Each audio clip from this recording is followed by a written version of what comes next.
भगवते वासुदेवाय। किसी गांव में एक बुढ़िया रहती थी। वह कार्तिक का व्रत रखा करती थी।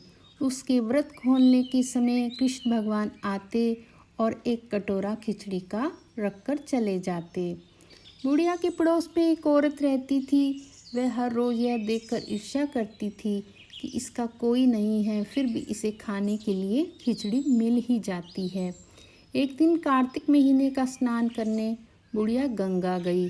पीछे से कृष्ण भगवान उसका खिचड़ी का कटोरा रख गए। पड़ोसन ने जब खिचड़ी का कटोरा रखा देखा कि बुढ़िया नहीं है, तब वह कटोरा उठाकर घर के पिछवाड़े फेंक आई।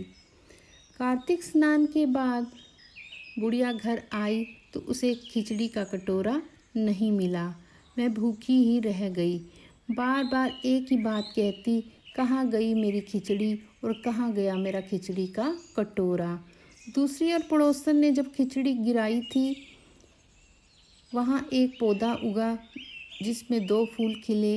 एक बार राजा उस ओर निकला तो उसकी नज़र उन दोनों फूलों पर पड़ी और वह उन्हें तोड़कर घर ले आया। घर आने पर उसने वह फूल रानी को दिए, जिन्हें सूंघने पर रानी गर्भवती हो गई।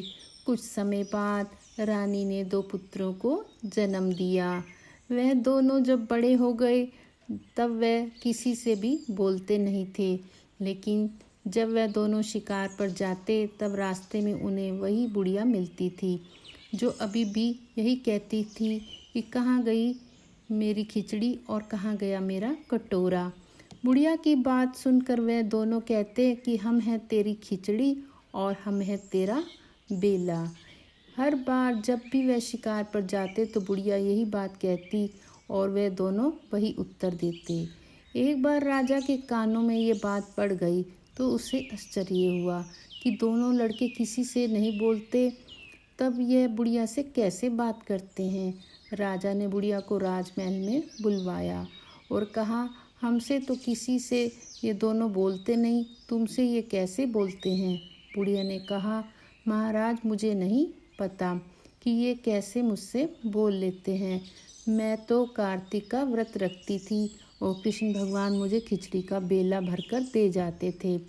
एक दिन मैं स्नान करके वापस आई तो मुझे ये खिचड़ी नहीं मिली। जब मैं कहने लगी कि कहाँ गई मेरी खिचड़ी और कहाँ गया मेरा बेला, तब इन दोनों लड़कों ने कहा कि तुम्हारी पड़ोसन ने तुम्हारी खिचड़ी फेंक दी थी। तो उसके 2 फूल बन गए थे। वह फूल राजा तोड़कर ले आया और रानी ने सूंघा तो हम 2 लड़कों का जन्म हुआ। हमें भगवान ने ही तुम्हारे लिए भेजा है।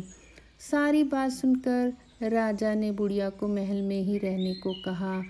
हे कार्तिक महाराज, जैसे आपने बुढ़िया की बात सुनी वैसे ही आपका व्रत करने वालों की भी सुनना।